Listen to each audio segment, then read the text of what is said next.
کچھ خواتین کسی فوتگی والے گھر بھی جائیں تو واپس آ کر اس طرح تبصرہ کر رہی ہوتی ہیں کہ بیٹی نے تو نیا سوٹ ڈالا تھا، اسے تو دکھ ہی نہیں تھا۔ بہو تو ایسے ہنس ہنس کر بات کر رہی تھی جیسے اس کی دیرینہ خواہش پوری ہو گئی ہو۔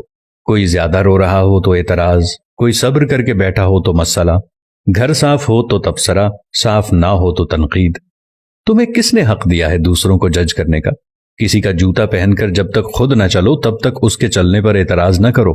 خود تو 4 پلیٹ بریانی تناول کر کے ڈکار بھی نہ ماریں اور دوسروں پر تابڑ توڑ حملے۔ خدارا رحم کریں، کم از کم سوگ میں شامل نہیں ہو سکتی تو بلا وجہ ان کی عزت بھی نہ اچھالیں۔ یہ وقت سب پر ہر گھر میں آنا ہے اور آتا ہے۔ ہمارے مرد حضرات بھی کچھ کم نہیں، 2 لفظ تعزیت کے تو ٹھیک طرح سے بولنے نہیں آتے، اور سیاسی تھیٹر ایسے سجا کے بیٹھ جاتے ہیں کہ فوتگی پر نہیں الیکشن کیمپین پر آئے ہوں۔ جس کے سر سے باپ کا سایہ اٹھا ہے کوئی اس کی بھی تو دل جوئی کرے، اس کے غم کا مداوع بھی تو کوئی کرے۔ لیکن ہمیں کسی کے غم سے کیا؟ ہم تو رسم دکھاوا کے لیے گئے ہیں۔ ہماری بلا سے کوئی مرتا ہے تو مرے، ہم تو پوچھیں گے کہ بھائی جی کھانے کا انتظام ہو گیا نا؟ کتنی دیگیں بنوائی ہیں؟ 6 دیگیں تو کم ہیں، برادری بھی ہے، محلے داری بھی ہے۔ وہ بیچارہ باپ کے سوگ کو بھول کر اس پریشانی میں لگ جاتا ہے کہ کہاں سے قرض پکڑوں، کیونکہ کھانا صحیح نہ بنایا تو باتیں ہوں گی۔ ساری زندگی باپ کا کھایا، مرنے پر روٹی بھی صحیح نہ دے سکا۔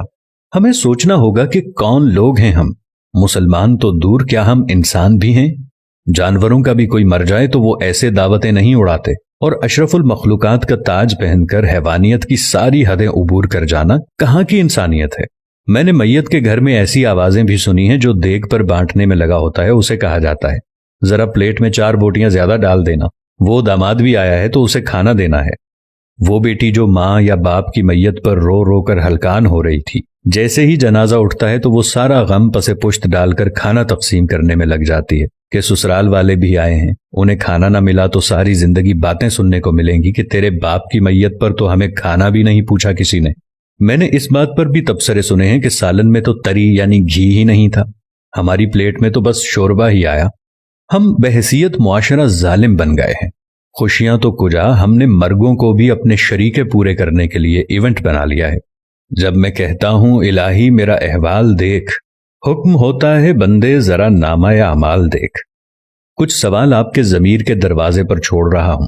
کیا ہم فطیدگی کے کھانے کا بائیکاٹ نہیں کر سکتے؟ کیا ہم بھوک لگنے پر بازار سے کھانا نہیں کھا سکتے؟ کیا ہم گھر میں ایسا اصول نہیں بنا سکتے کہ خاندان میں کوئی کسی کی فوتیدگی پر نہیں کھائے گا؟ سوچئے گا ضرور۔